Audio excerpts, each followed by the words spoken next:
Hi everyone, today I'm going to do a very decadent entree or main course, and I'm continuing the Caribbean series.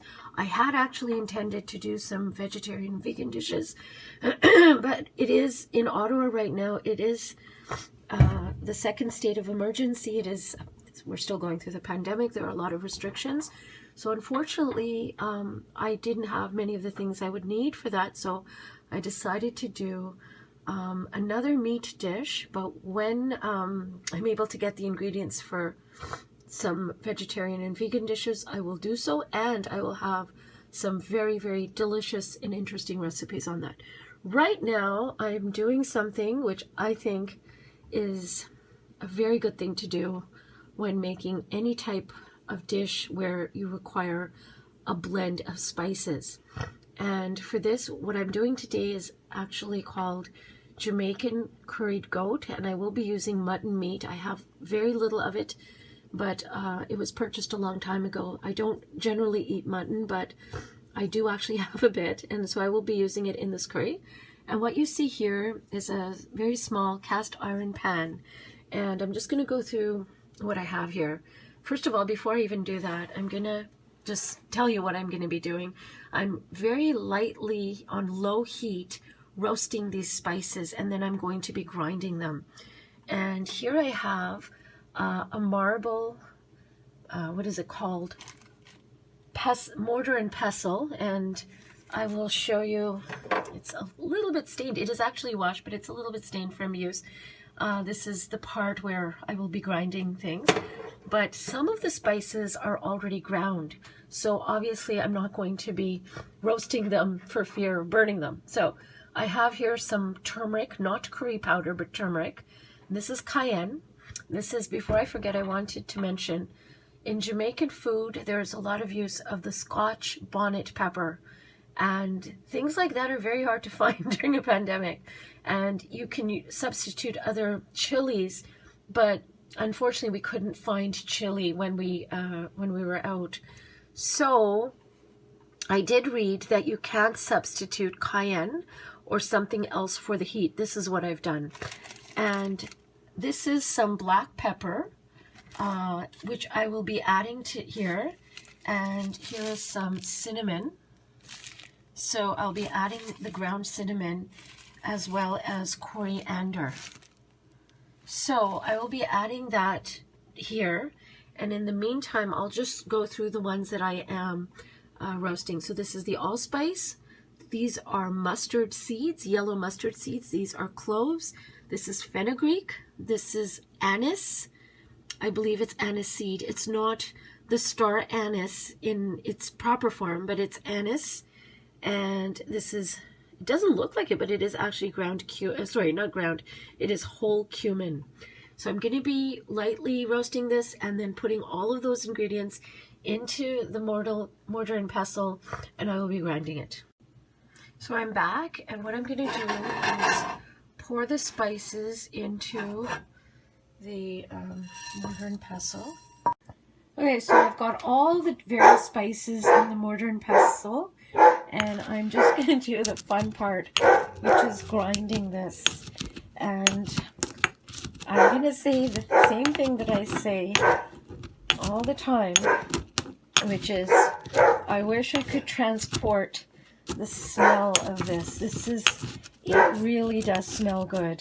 And as, I was going to say this later, but I may as well say it now. This is called Jamaican curry powder. And there is something in the market called the generic curry powder, but this is not that thing. There's a difference between curry powder for Indian food versus for Jamaican cooking. So this is obviously the recipe for Jamaican curry powder, and I would not substitute with regular curry powder, but if there is no other alternative, you can do that, but it's not going to be this flavor. But if you do this, then you should add some allspice, because as you can see, the allspice berries, there's a lot of them. It's more than, there's a higher proportion of that than the other spices. And that's what gives this curry blend, it's like really Jamaican flavor more than anything else. The other spices, of course, are necessary, but this is what you absolutely must have, is allspice. And anyway, so I'm going to continue grinding away. And in the recipe, I believe I will be adding some more allspice on top of this. But this should give you, I'm about maybe a quarter done, but this should give you an idea of how, you know, how to do this part where you roast your spices and you crush them. But it's starting to look very nice, and I promise you, you are not going to regret this extra step. This is what can give you a really, really good, wonderful flavor. And if you have extra, of course, you can put it in a jar, airtight jar, or whatever you choose to put your spices in for up to 6 months. If it's airtight, you can do it up to 6 months and still retain the flavor and use it for other cooking. And it might save you a lot of time doing that. Anyways, I will be back and I will start the curry. Okay, now comes what I call the fun part in a way. I mean, I guess all of cooking can be fun, or should be fun. But anyways, this is, I have a big pot and I put the meat and I put some chopped up onions. This is about half an onion for this proportion of meat. And I put about 4 small potatoes cut up into small pieces. And what I'm doing is I'm browning the potatoes and the meat, and I'm going to add various parts to this and explain why I'm doing it in this order, because I think it's important. So people have their own preferences with the order of things, but I do the onions first because I feel that you need to brown them, or you need to make them at least golden. But this is ginger, grated ginger, and this is grated garlic before you forget. So what I feel is if you put the onions, garlic, and ginger all at the same time, the danger is burning the garlic, especially, which is not a very good taste. I'm just going to lower the heat, and I will just show what I'm doing. I have some whole allspice and some thyme, putting that in. I'm going to just leave it here, stir it, and then put some more things in.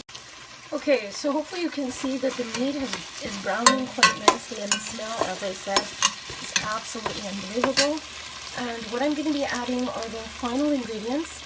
So I have some coconut milk, and I will have the proportions.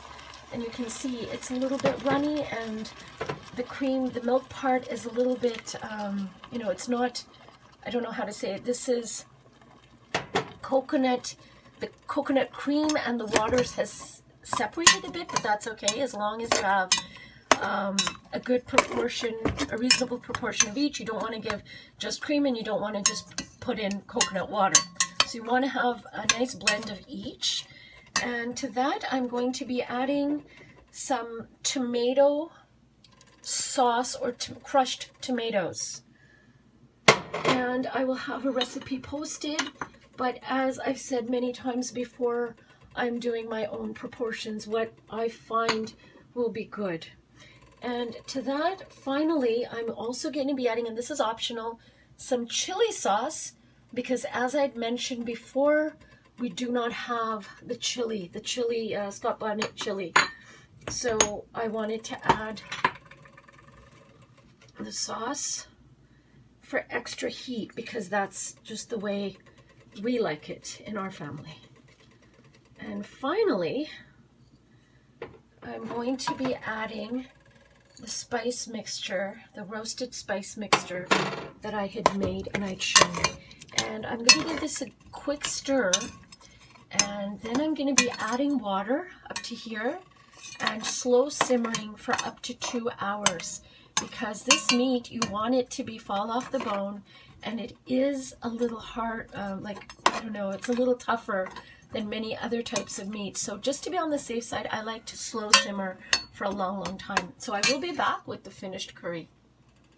Okay, I thought I would show what it looks like before. I added more water, I added more of the roast spices, the curry spice that I had made.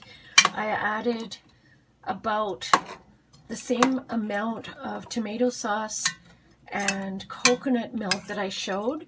So this is what it looks like. So it's quite watery, and this is good because you want sufficient water that it will not, burn. So I'm just going to put the lid on top and set it to low. And now I will be back in a few hours. I think today, the dish I'm going to show you, the Jamaican goat curry, I think it's one of the best savory dishes I've made on this episode, on this channel, not this episode.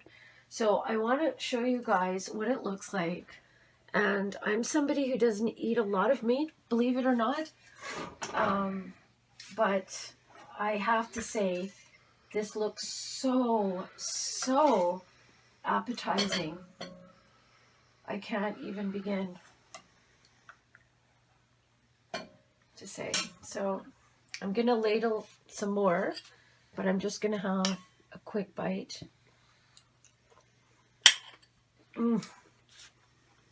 Just going to put this down. It's so delicious. And I grew up on Indian curries, and this is a different type of curry, but it's such a refreshing change from what I'm used to, and it's just as decadent. It's just different from Indian curry. It's really good. So whatever meat you have, I would really recommend giving this a try to have a taste of the Caribbean at home. And I forgot to mention, I use pasta because we don't have any rice. And again, this is pandemic cooking, so it's whatever you have in the house. So you do less and less trips to the grocery store to get stuff. So whatever we had pasta, and I have checked it out. You can serve this with pasta. It is actually recommended if you don't have rice that you can use pasta. So hope you enjoyed this episode. It was a lot of fun, and it was different. And the next time I do Caribbean cooking, I'm going to, I promise you, do a lot of different vegetarian or even vegan dishes that I've checked out, and I'm really excited to do that. Anyways, thanks for watching. Take care, and bye for now.